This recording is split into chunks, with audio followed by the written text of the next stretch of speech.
Hi guys, and welcome back to my channel. Hope you are having a good day today. So today, I'm back with 4 new stories. The first one is a crazy one.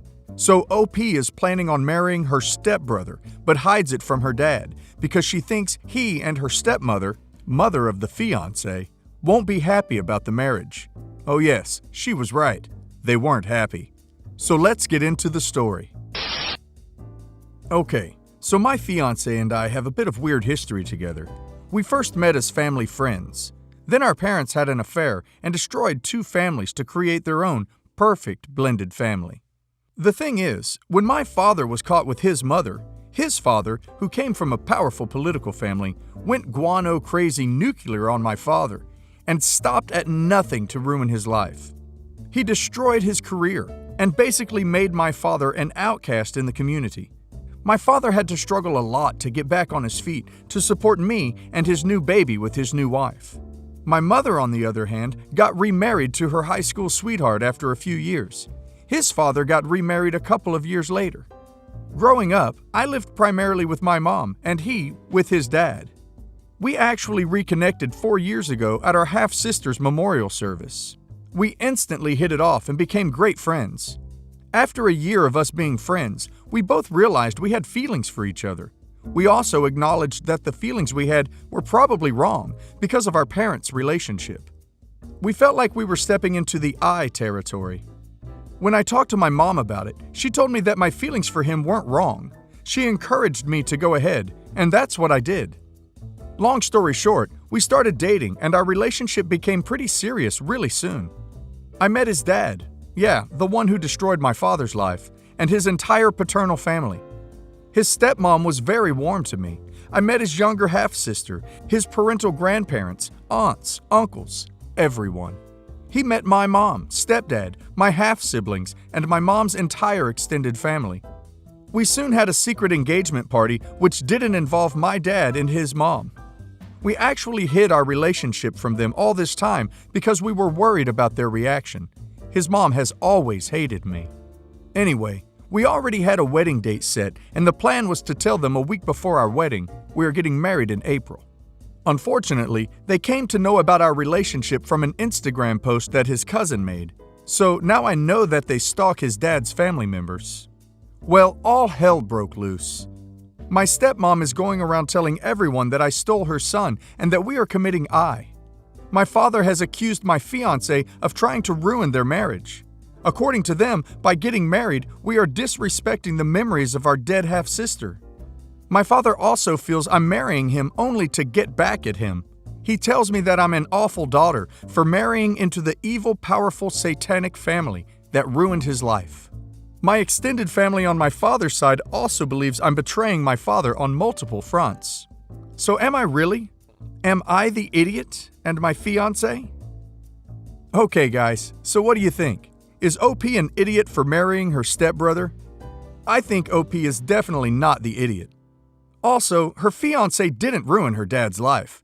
His affair ruined his own life and caused trauma for OP's husband through his own parents' marriage. I think the dad sounds like quite the narcissist, blaming everyone else for his own mistakes. I am just shocked how entitled OP's dad and stepmom are. What do you think, guys? Backstory. My wife and I have 2 kids, 9 female, 4 male. My wife got pregnant very easily. Our first kid was even an oops baby.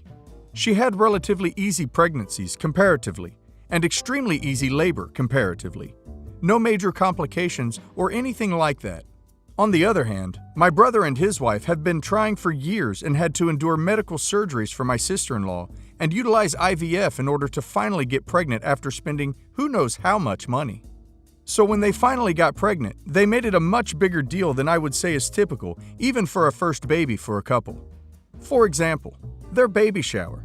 Instead of being sort of typical with close friends and family at like someone's house and opening gifts and such, was at this very expensive venue with extravagant catering, and it was formal attire, and they didn't even open presents. My wife was involved in the planning for this, and it was during this that she started to kind of get annoyed with my sister-in-law. She would plan certain events and fun typical baby games, and it would get shot down by my sister-in-law, and she would basically replace it with her own idea. So that whole event left a bit of a sour taste for this whole pregnancy ever since. Otherwise, everyone in our family has been supportive and excited. The baby is due at the end of this month. So last night, my wife received a Facebook message thread, including my parents and other family, from my sister-in-law that said in order for any of us to see the baby, either in the hospital or after she's born, or later back at home, we would need to bring our vaccination records to show that we're up to date on certain vaccinations and have gotten our seasonal flu shot. My wife lost it. She started saying how completely insane my sister-in-law and brother are being, and basically is over the pregnancy and doesn't care to meet our nephew.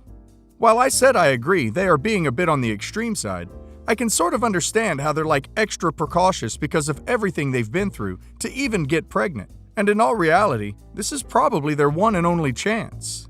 They can't afford to go through IVF again, and my sister-in-law is too old. It would be high risk anyway. My entire family, including the kids, are all up to date on our shots, so it's not like it would be hard to comply. We would just need to get our records. I also said I can understand in this day and age, with the anti-vax community, you never know who has what. So I can see being careful around strangers. But they should trust family members that we wouldn't put our own family, the baby, in harm's way. But overall, I sort of understand why they're being careful, and it's no big deal. Well, she took this as me siding with them over her. She's been angry with me ever since. Am I the idiot? Edit. While my wife didn't explicitly say it, just knowing her well enough, I think the reason she's upset isn't because they are asking for vaccination paperwork in general, but asking us and my parents. We are pretty close. We all live like 30 minutes away and see them frequently and at every holiday. They watch our kids, we watch their dog, etc. There's always been full trust between us, and I think she feels insulted that we're not being trusted. I don't know if that changes anything. Edit 2. Just to make things clear. 1. No, sister-in-law has no good reason to think we would lie about being vaccinated, or anything else for that matter. Once again, we're all really close. If anyone in the family was an anti-vaxxer, we would all know. And there's no previous issue with trust that has ever existed. 2. No, we did not ensure family was up to date on shots when our kids were born. I feel like the whole anti-vax thing wasn't as prevalent at the time maybe. It was a while ago, don't exactly recall. 3. It is highly unlikely that my wife is jealous of the baby shower or attention of the pregnancy. She's a total introvert and would rather die than have the type of baby shower my sister-in-law had. It was more the fact that my sister-in-law rejected all her ideas and basically planned it herself. 4. I probably shot myself in the foot on this one with the title, but I didn't really take a side. At least I wouldn't consider it that. It's not like I said, well, hun, they are right and you are wrong. It was more the fact that I wasn't as outraged as my wife about the whole thing that made her think I was taking their side, I think. So take that for what it's worth. Edit 4. Just 'cause it's hilarious that I actually have to address this. But no, I was not implying that just because the baby is IVF or their one shot, that the baby's life is more valuable than a more typical pregnancy baby. I was merely saying that due to those circumstances, I could more easily empathize with my sister-in-law's somewhat extreme, in my opinion, request for vaccination records, which is why it didn't bother me as much as it did my wife. Okay guys, so I think that OP is not the idiot. And I also think he is right thinking his wife is upset not because they are asking for vaccination paperwork in general, but asking them, and they are pretty close. Why wouldn't you just trust your family? So I think sister-in-law is being a little bit extreme, but I also understand her, as she is having a high-risk pregnancy. Sister-in-law is new at this, and she's probably been filling her head with all sorts of insane internet nonsense about the billions of things that can go wrong during a pregnancy. So her neurosis is at least understandable. Also, depending on the flavor of IVF they had, sister-in-law has been pumped full of mega doses of hormones that would make even the chillest person into a wackadoodle. It's like PMS on crack, but with high stakes thrown on top. The truth is that right now it's a mess, because the pregnancy kinda is a bit special, and sister-in-law does not want to endanger her child. But as soon as that kid is born, it's gonna cry and poop just like every other kid. But my gut says that this is gonna blow over maybe 2 months after the kid is born, and sister-in-law will chill the hell out. Or she'll be an insufferably neurotic helicopter parent, at which point OP and his wife have every right to back away slowly and say, yeah, you have fun with that. So this probably sounds a bit harsh, but that is mostly why I'm here, to be judged by random strangers on the internet. I will try to keep the backstory short. My mother and my dad had me when she was 19 and he was 22. They had a turbulent and short marriage. It was dysfunctional to say the least, mostly because they only married because of me. They were together for about 4 years before my mother walked out, filed for divorce, and moved on. My dad got full custody, largely because she fully allowed it. I am now 22, doing well in life, and I owe it all to my dad and my grandparents from father's side. They were always there for me. My dad worked his butt off his entire life to provide for me. He is pretty much the perfect father in a lot of ways, and I love him very, very dearly. My mother, on the other hand, last I heard from her was when I was 12, when I received a birthday card from her with a picture of her new family.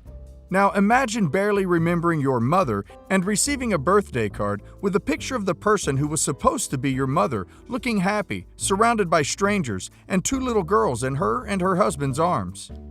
I'll admit, I always pretended it did not bother me, but it crushed me inside and led me to act out during my early teens. Luckily, my dad was there to get me back on track. I forgot about them more or less. I pretty much realized that at the end of the day, I simply did not have a mother. I had my dad, who was in essence both my mom and my dad, and I had my grandparents to pick up the slack where my dad couldn't. 2 days ago, I got a message on a social media account from one of my half-sisters. She sent me a long message in which she told me her name, how old she was, 17, how old her sister is, 15, and that they had known about me all along, but never quite knew how to approach me. But that she really, really wanted to meet her brother, me, and that her mother also wanted to get back in touch with me, and some sob story about how their mom would always cry about me on my birthday. She started telling me about her life, her family. Basically, the message was really, really long. Well, I figured since she couldn't help what happened, and since she was not to blame, I would at least properly respond to her, which I did. I introduced myself, told her how old I am, told her what I was studying and what I did as a job on the side, about my dad, my grandparents, and so forth, just to at least give her a little look inside my life so she could end her attempt to get to know me and get some closure. I ended the message by making it clear to her that I resented my mother and that she should not cry about losing me, given she signed me away to my dad without a moment of doubt, and that I was sorry I never got to meet them, my half-sisters. But I had no interest in getting to know them now or be a part of their lives, and I especially had no interest in knowing my mother, and as far as I was concerned, she could go kick rocks. So, am I the idiot? Well, guys, I really felt sorry for OP reading this. It must be hard and heartbreaking being abandoned by your own mother. So I don't blame OP at all for not wanting to have contact with his mother and even sisters, to be honest. I think seeing them would be a constant reminder to OP about his mother abandoning him. I think OP is just trying to avoid drama and is afraid to be hurt again. Do you agree with me, guys? Backstory. I worked at a small, locally and family-owned business. I worked there for 2 years, was one of 6 employees, 3 of which were the owner's daughters. Up until yesterday, I was on very good terms with the family. Since it's the holidays, I was the only employee that wasn't going to be out of town. They had a family reunion on the other side of the country, and the mother was going to fly there on Wednesday, leaving me to work a solo shift that day. The mother, my manager, promised me she'd pay me time and a half because she appreciated that I was going to work there all day. I was working the closing shift a few nights ago, so I was the only one there. I normally do a fine job at closing, except this time I accidentally left the keys in the front door when I locked up. It definitely could have been very bad if someone had broken in, and I hadn't made any mistakes like this up until then. I was woken up early yesterday morning by my furious manager, who told me to come in right away to have a talk. I was near crying when I went in because I felt so bad. I apologized profusely over and over, But my manager cut me off and told me, "You need to work your shifts today and tomorrow, but after that, I want you out of here. You're fired." I was shocked, to say the least, when she told me this. And on top of that, she took back her offer of paying me time and a half for working Wednesday. I thought, how dare she be so callous over this? I totally understand that this was a horrible mistake, but to just fire me with no warning after I've been such a loyal employee to her is completely ridiculous. I felt completely screwed over, and so I told her, "Since you're ducking me over, I'll duck you over too. I'm quitting." And I walked out with her screaming at me. If she's going to take my job away like this, I'm going to duck up her Thanksgiving vacation. She called me a couple of times, one of which she was crying and trying to offer me my job back. I told her to go duck herself. After all I've done for them, and for her to just fire me out of the blue? I'm not going back. And I'm pretty sure she saw this as a reason to fire me so she could save money on payroll, since business has been slow. So now I'm out of a job, and she doesn't get to go to her family reunion because she'll be working. I told this to my older sister, thinking she'd be happy for me for sticking up for myself. But she told me I'm an idiot over this. In retrospect, I do feel a bit bad, but I don't entirely regret what I did. So am I the idiot in this situation? Edit.